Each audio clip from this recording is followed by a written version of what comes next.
bahwa nanti bakal ada bencana. Waktu itu kejadiannya di Cianjur ya kalau nggak salah tuh. Kejadian Cianjur, dan sebelumnya itu aku diberitahu bahwa bakal ada orang yang mengolok-olok Tuhan, bakal ada orang yang mengejek-ngejekkan Tuhan, dan di situ Tuhan murka. Haleluya, haleluya, haleluya. Assalamualaikum warahmatullahi wabarakatuh. Salam Aki. Aku kabarkan Injil keselamatan. Bapak Ibu Tuhan, ketemu lagi dengan saya Evangelis Avraham Effendi Usman. Bagaimana kabar Bapak Ibu semua? Tentu luar biasa. Nah saudaraku, di zaman internet ini, di zaman media sosial, ada banyak sekali orang mempergunakan media sosial. Baik saudara kita umat Islam maupun kita orang Kristen, Katolik, dan semua agama, suku, ras itu mempergunakan media sosial, baik mereka berdagang maupun berdakwah. Nah saudaraku, kita ingin berbicara sedikit tentang kita orang Kristen yang mempergunakan media sosial. Apakah pendeta, hamba Tuhan, penginjil, maupun para apologet, maupun orang-orang yang berdebat saudaraku. Nah, kita sering sekali melihat hari-hari ini bahwa ada banyak sekali para pendeta, hamba Tuhan yang mendapatkan mimpi ataupun penglihatan saudara. Nah, bagus untuk mengingatkan kita semuanya supaya kita selalu berjaga-jaga. Tetapi sangat disayangkan bila mimpi dan penglihatan itu tidak kita barengi dengan gerakan-gerakan rohani. Artinya Bapak Ibu, semakin kita mendapatkan mimpi, semakin kita mendapatkan penglihatan bagaimana keadaan akhir zaman ini, terjadi gempa di mana-mana, terjadi bencana di mana-mana, seharusnya kita itu semakin giat di dalam memberitakan Injil, semakin serius di dalam bersaksi, semakin serius di dalam kita mengabarkan berita baik, mengabarkan berita kerajaan surga, menceritakan who is the Jesus, man huwa Yeshua, Yeshua Mesya. Bukan kita asik berbicara di YouTube, di medsos, tetapi kita tidak pernah melakukan penginjilan. Jangan-jangan itu bukan penglihatan, tetapi penglihatan yang dibuat-buat. Itu bukan nubuatan, tetapi nubuat. Nah, ini yang sangat kita sayangkan. Harus dibarengi dengan pergi beritakan Injil. Semakin kita giat untuk pergi memberitakan Injil, semakin kita semangat untuk pergi memberitakan Injil. Beberapa waktu yang lalu saya disamperin oleh seseorang di Bandara Kuala Namu. Lalu orang tersebut bercerita kepada saya mengenai akhir zaman. Setelah dia bercerita tentang akhir zaman, lalu saya bertanya satu hal kepada orang yang bercerita itu kepada saya mengenai akhir zaman, mengenai penglihatan, mengenai nubuatan. Saya bertanya kepada orang tersebut, saya bilang, apa yang sudah Bapak lakukan setelah Bapak mendapatkan penglihatan, setelah Bapak mendapatkan nubuatan, mendengarkan penglihatan-penglihatan, mendengarkan tentang akhir zaman, apa yang sudah Bapak lakukan? Hanya diam 1000 bahasa Bapak Ibu, tidak jawab. Lalu saya katakan, seharusnya ketika kita mendengarkan tentang nubuatan, kita mendengar tentang cerita bagaimana orang itu dapat penglihatan, kita mendengar tentang akhir zaman, itu membuat kita semakin giat di dalam memberitakan Injil, membuat kita semakin semangat di dalam memberitakan Injil, membuat kita menyadarkan kita betapa waktu ini semakin singkat. Detik-detik kedatangan Tuhan yang kedua kali itu semakin singkat. Jadi sudah tidak ada lagi waktu bagi kita untuk bercanda gurau. Sudah tidak ada lagi waktu bagi kita untuk diam di tempat. Tetapi waktu kita pergunakan untuk memberitakan Injil, memberitakan kabar baik, bersaksi, menceritakan siapa pribadi yang mati di atas kayu salib. Bapak Ibu, saya ingin mengajak saudara semuanya. Ada seorang muslimah di daerah Cianjur, dia mendapatkan mimpi. Nah, lalu dia bercerita bagaimana kesaksiannya. Sebelumnya saya ingin membacakan satu firman Tuhan di dalam Kisah Para Rasul 2 ayat yang ke-17. Akan terjadi pada hari-hari terakhir, demikianlah firman Elohim, bahwa aku akan mencurahkan rohku ke atas semua manusia. Maka anak-anakmu laki-laki dan perempuan akan bernubuat, dan teruna-terunamu akan mendapat penglihatan-penglihatan, dan orang-orangmu yang tua akan mendapat mimpi. Saya, Bapak Ibu, ketika mendengarkan mengenai nubuatan, penglihatan, akhir zaman, saya selalu bertanya, apa yang sudah kita lakukan setelah kita mendengarkan itu? Anda sudah mendapatkan mimpi, apa yang sudah Anda lakukan? Kalau Anda tidak melakukan apa-apa, berarti Anda berbohong terhadap mimpi yang Anda sampaikan. Jangan-jangan mimpi yang Anda sampaikan itu adalah mimpi orang lain. Atau Anda banyak tidur. Ya. Ini banyak hal terjadi, Bapak Ibu. Atau Anda ingin viral, ingin dikenal. Ada seorang ibu beberapa waktu yang lalu, Bapak Ibu, selalu bercerita tentang akhir zaman. Bahkan dia bernubuat di daerah Jakarta, kata dia, itu akan dirobohkan semua gedung-gedung. Ini ada seorang ibu, orang Medan ibu ini, bercerita seperti itu. Setiap hari dia bercerita seperti itu. Mungkin sampai hari ini masih. Dan yang lucunya banyak orang yang mendengar, tetapi tidak pernah terjadi. Ini bukan nubuatan, tetapi lu buat-buat ini. Ya, lu buat-buat. Dia bercerita bagaimana Jakarta itu akan dihancurkan Tuhan dan semua gedung-gedung dirobohkan dan akan datang banjir besar. Nah, dia sebutkan tahun berapa, bulan berapa, ibu itu sebutkan. Sampai hari ini puji Tuhan, dengan doa tidak terjadi hal seperti yang ibu itu ceritakan. Kita bukan tidak percaya tentang nubuatan, bukan tidak percaya tentang penglihatan. Kita sangat percaya karena itu tertulis dalam Alkitab.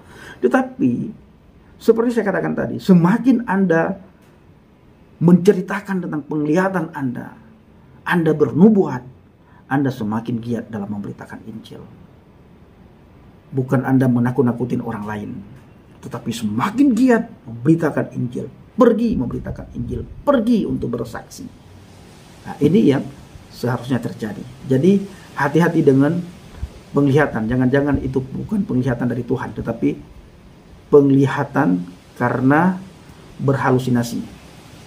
Karena banyak menonton film mengenai banjir, mengenai badai, mengenai bencana alam, lalu Anda mengekspresikan di medsos. Nah, ini sangat disayangkan. Jangan sampai terjadi. Nah, saudaraku, saya ingin mengajak Bapak Ibu semuanya untuk menyaksikan bagaimana cuplikan video berikut ini. Bahwa nanti bakal ada bencana. Waktu itu kejadiannya di Cianjur ya kalau nggak salah tuh. Kejadian Cianjur, dan sebelumnya itu aku diberitahu bahwa bakal ada orang yang mengolok-olok Tuhan. Bakal ada orang yang mengejek-ngejekkan Tuhan, dan di situ Tuhan murka. Untuk pada hari ini aku akan bersaksi bagaimana Tuhan Yesus bisa menjumpai aku melalui mimpi. Terutama untuk pertama kali ini aku bakal ngomong dulu ke kalian, memberitahukan ke kalian bahwa sebenarnya sebelumnya aku ini adalah seorang pemandu lagu yang biasa notabene-nya di pandangan orang kalangan masyarakat itu pemandu lagu itu ya perempuan yang kotor lah ya, yang kotor gitu. Tapi puji Tuhan, Tuhan pakai aku dan mengubahkan semuanya sampai pada hari ini. Sampai pada hari ini kuasanya benar-benar masih saya rasakan sampai saat ini. Ya, pertama waktu itu aku jatuh pulang kerja malam sekitar pukul jam 12 malam aku pulang.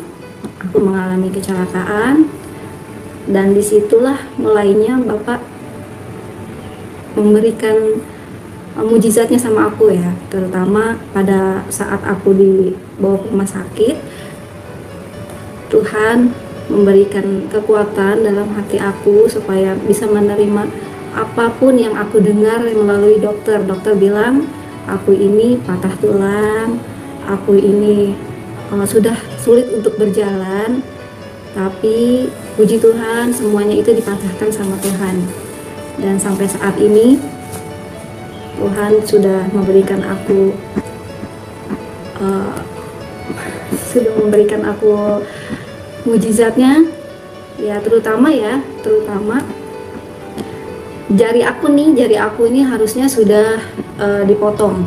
Dokter bilang semuanya ini dipotong karena sudah membusuk. Tapi aku di situ berserah, aku bilang, ya Tuhan, kalau memang Tuhan sayang sama aku nggak mau sampai jari ini dipotong. Sampai akhirnya Tuhan menjawab semuanya dan aku dikasih petunjuk dan aku diberi dokter yang benar-benar bisa mengatasi jari aku tanpa harus dipotong. Dan kaki aku yang dokter bilang aku bisa jalan dalam 2 tahun, tapi Tuhan mematahkan semuanya. Tuhan memberikan aku kesehatan seperti semula, aku bisa jalan, dan sampai akhirnya aku jalan itu di fase 3 bulan aku udah bisa jalan, aku udah bisa sembuh, aku bisa lari, dan puji Tuhan aku di situ makin merasa Tuhan baik banget gitu, baik banget sama aku. Akhirnya aku melalui mimpi nih, mimpi yang pertama aku ketemu sama Tuhan. Jadi waktu itu rumah tanggaku lagi ribut sama suami, ribut sampai hampir aku pisah. Nah, disitulah mulainya Tuhan datang ke mimpi aku. Tuhan bilang sama aku, dia datang di dalam mimpi itu. Tuhan nyamperin aku. Awalnya ada cahaya putih dan cahayanya itu terang banget sampai aku tuh nggak bisa melihat gitu. Nah, di situ lama-lama Tuhan Yesus itu maju sampai cahayanya mulai menghilang dan dia tepat di depan aku. Terus dia bilang sama aku, jangan sedih, semuanya akan baik-baik saja gitu. Dan sampai akhirnya dia meluk aku dan aku ngerasa pelukannya itu nyaman banget, nyaman senyaman-nyamannya sampai aku ngerasa semua beban yang ada di pundak aku itu runtuh gitu, hilang. Dan sampai akhirnya aku bilang ke suamiku bahwa aku dijumpai Tuhan Yesus gitu kan, tapi suami nggak percaya. Sampai akhirnya aku ngalamin mimpi lagi di malam yang kedua. Tuhan bilang semua akan baik-baik saja, jadi nggak perlu ada kekhawatiran lagi di dalam hidupmu, di dalam hatimu. Tuhan bilang seperti itu ya. Sampai akhirnya aku bangun lagi di jam 3 pagi, aku terbangun, aku cerita sama suamiku masih nggak percaya nih gitu. Sampai akhirnya mimpi yang ketiga aku dimimpiin hari pengangkatan ya.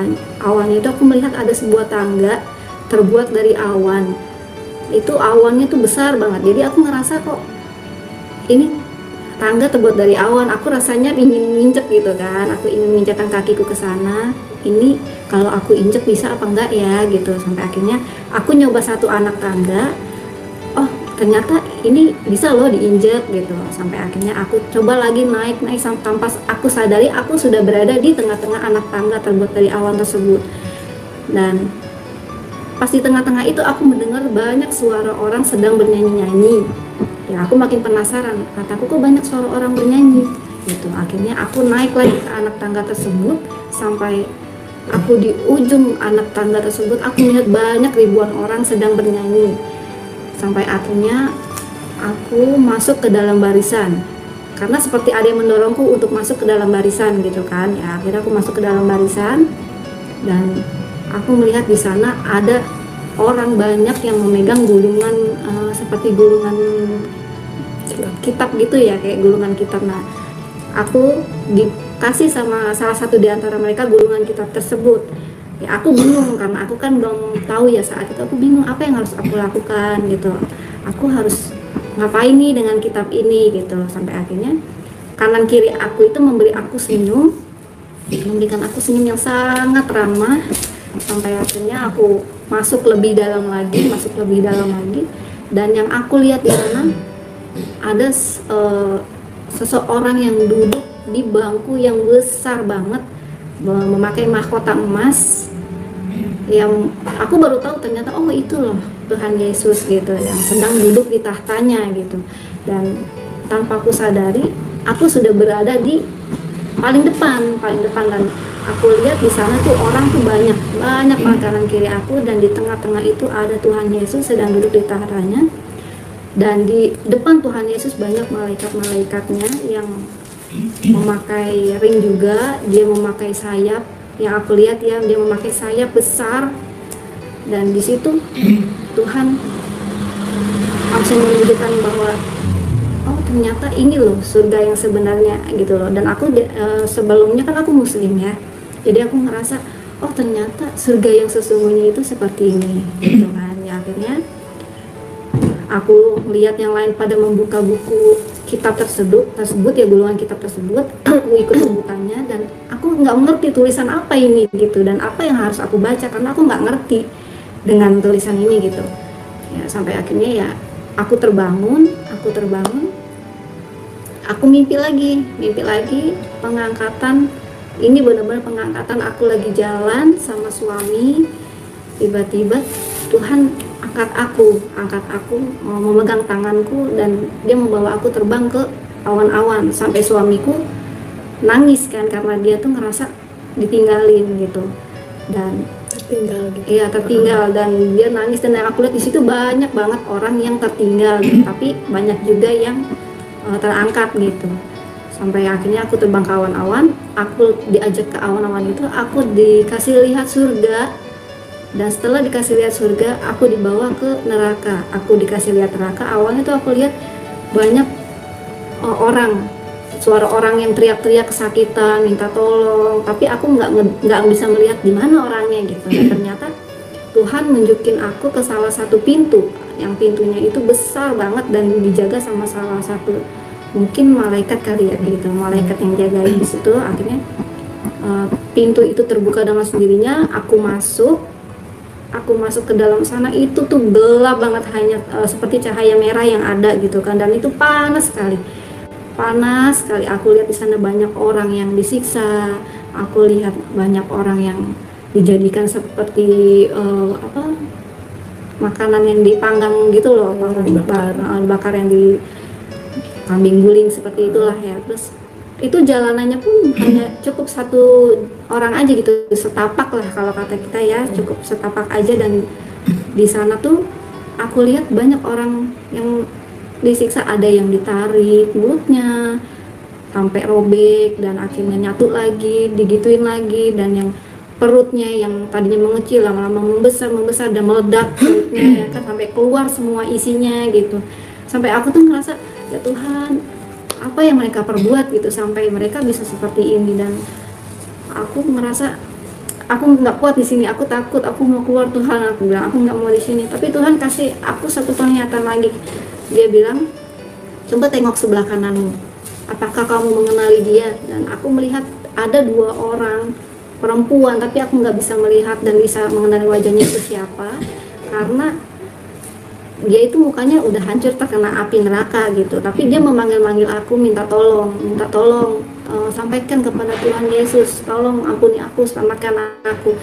Tapi begitu aku lihat ke Tuhan gitu, aku melihat ke Tuhan, Tuhan bagaimana, apakah Tuhan bisa selamatkan dia?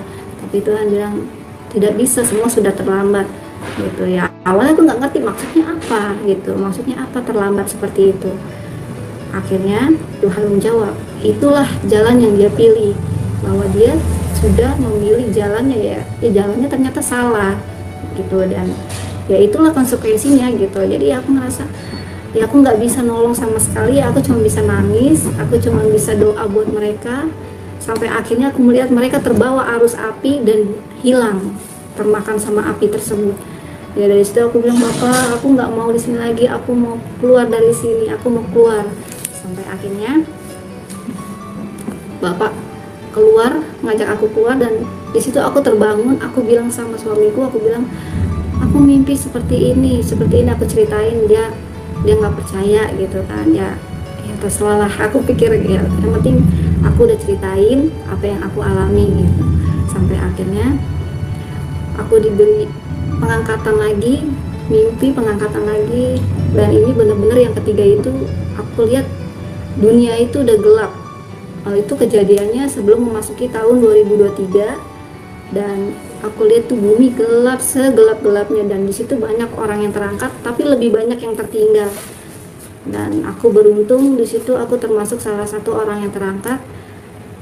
Dan yang Tuhan sampaikan ya, Tuhan itu bilang kita ini sudah mendekati akhir zaman, makanya Tuhan minta agar semua kita ini bertobat.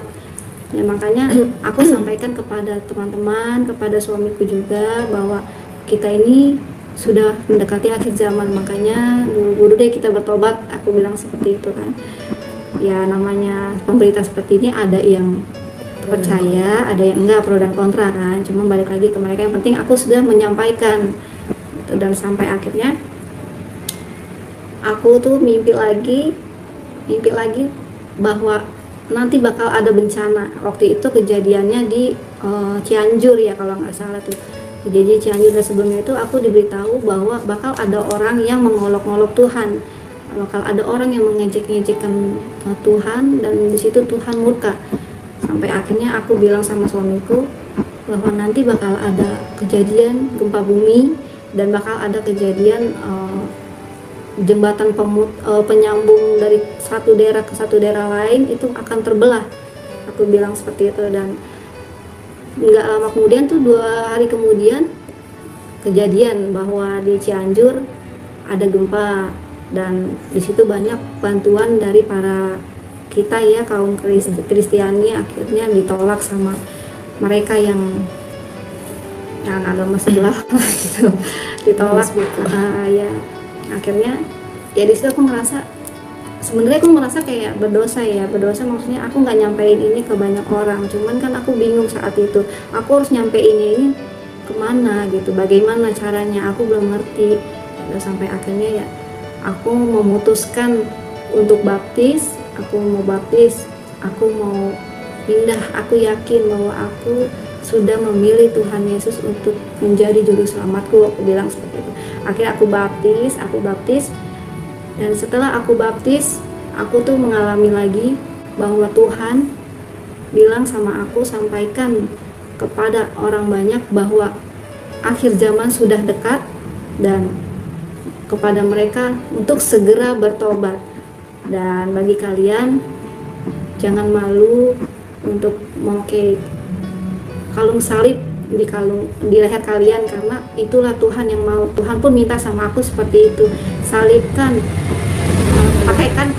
pakaikan salib ini di lehermu gitu. Jadi aku ngerasa ini udah bukan pesan buat aku aja, ini udah buat banyak semua orang. Jadi ya aku berharap untuk saudara-saudaraku di sana yang menonton acara ini, semoga bisa kembali lagi ke jalan Tuhan, bisa segera bertobat, karena Tuhan itu udah akan segera datang, dan dia tuh selalu bilang aku untuk sampaikan kebenaran ini. Makanya kali ini aku sampaikan kepada kalian bahwa kita ini sudah mendekati akhir zaman, dan sudah akhir zaman sebenarnya. Iya, sudah akhir zaman. Ya Tuhan itu nggak lama lagi bakal datang, dan itu yang dia bilang sama aku. Makanya bertobat, untuk teman-teman yang belum tobat ya, baptis deh, kalau bisa baptis ulang, Baptis salam. ya baptis salam lagi, supaya kita itu bisa ikut terangkat kawan awan. Amin. Terus ada lagi nantinya dari kecil misalnya. Oh ya, yang dari awal itu. ya sebenarnya aku tuh udah meyakini agama Kristen itu udah aku dari umur berapa ya, waktu itu SD lah ya, SD sekitar kelas 4. Nah di situ tuh aku tuh udah sebenarnya udah meyakini, cuman selalu ditentang sama keluargaku. Waktu itu ada salah satu sinetron judulnya Buku Harian Naila. Nah di situ tuh ada lagu Ku Telah Mati. Nah sebenarnya kalau menurut aku itu sebenarnya udah clue buat aku di situ. Nah aku dengerin lagu itu selalu dimarahin, ganti, kenapa kamu nonton itu, ganti, itu lagunya, itu filmnya orang Kristen, ganti, nggak boleh. Tapi aku selalu curi-curi aku untuk nonton, aku pelajari, aku dengerin firman-firman Tuhan, dengerin lagu-lagu pujian, sampai akhirnya aku memantapkan diri gitu. Dan aku sering curi-curi datang ke rumah temanku yang di rumahnya itu sering mengadakan ibadah gitu. Setiap hari Minggu rumahnya selalu dipakai buat ibadah, dan aku diam-diam aku kesana. Aku ngerasa kok nyaman ya gitu, kok aku nyaman gitu. Akhirnya ya udah, makin lama aku makin yakin sampai akhirnya aku dipertemukan sama Tuhan. Dan begitu aku naik ke atas awan itu pun yang aku dengar itu lagunya sama, ku telah mati dan tinggalkan, seperti itu ya. Aku merasa loh, ini kan lagu yang beberapa tahun lalu aku denger gitu, maksudnya apa ya, tujuannya Tuhan gitu kasih aku lagu ini lagi sampai akhirnya aku dibaptis pun lagunya itu lagi gitu loh. Ya mungkin Tuhan pengen aku bertobat gitu kan, gitu ya. Mungkin Tuhan pun pengen aku bisa menyampaikan ini ke kalian bahwa Tuhan itu sayang loh sama kita gitu. Tuhan itu nggak pengen kita ini tersesat terlalu jauh gitu. Makanya ya Tuhan mungkin pakai aku untuk nyampein ini ke kalian, dan ini bener adanya gitu. Yang selama ini aku kira nggak mungkin, mana mungkin gitu. Setiap aku dengar kesaksian nggak mungkin, tapi ternyata aku ngalamin sendiri gitu. Sampai akhirnya aku mutusin pindah, dan banyak banget sih halangannya. Memang aku sadari mengikut Tuhan itu nggak mudah, pasti ada prosesnya. Tapi aku percaya ketika kita mengimani, kita percaya Tuhan bakal beri jalan gitu. Sampai saat ini puji Tuhan ya ada aja gitu, walaupun aku udah berhenti kerja tapi ada aja rezekinya dari Tuhan gitu. Karena kan aku yakin Tuhan pasti Nah, saudaraku dikasih Tuhan, para pencinta Injil Habaget, bagaimana tanggapan Bapak Ibu semuanya setelah melihat dan mendengar cuplikan video yang baru saja kita saksikan sama-sama? Silahkan tulis di kolom komentar dan mari kita pergunakan komentar kita dengan bijak. Apapun itu Bapak Ibu, mari kita semakin hari semakin giat memberitakan Injil, semakin hari semakin semangat kita bersaksi. Jangan takut untuk bersaksi dan jangan takut untuk memberitakan Injil. Mati hanya sekali. Bagi kita orang Kristen, mati adalah hidup adalah Kristus, mati adalah keuntungan. Kalau aku harus hidup, maka aku harus memuliakan Tuhan. Harus memberitakan Injil untuk kemuliaan Tuhan. Dan kalau kita disuruh untuk memilih, mari kita memilih untuk hidup supaya kita bisa memberitakan Injil, kita bisa menjadi saksinya Tuhan, dan kita bisa menjadi rekan sepekerjanya Tuhan. Apalagi kita menjadi penuai di akhir zaman. Jadi kalau kita disuruh pilih, maka kita memilih untuk hidup untuk kemuliaan nama Tuhan. Terima kasih. Assalamualaikum warahmatullahi wabarakatuh. Salam Aki. Aku kabarkan Injil keselamatan. Bapak Yahweh Bishim Adonai Yesus Hanasya Berwah Kodes memberkati kita semua. Haleluya. Amin. Salam Murtadin. Saya mengucapkan terima kasih banyak kepada Bapak Ibu yang selalu mendukung pelayanan Habaget, baik melalui doa, dana motivasi maupun support saudara semuanya. Terima kasih.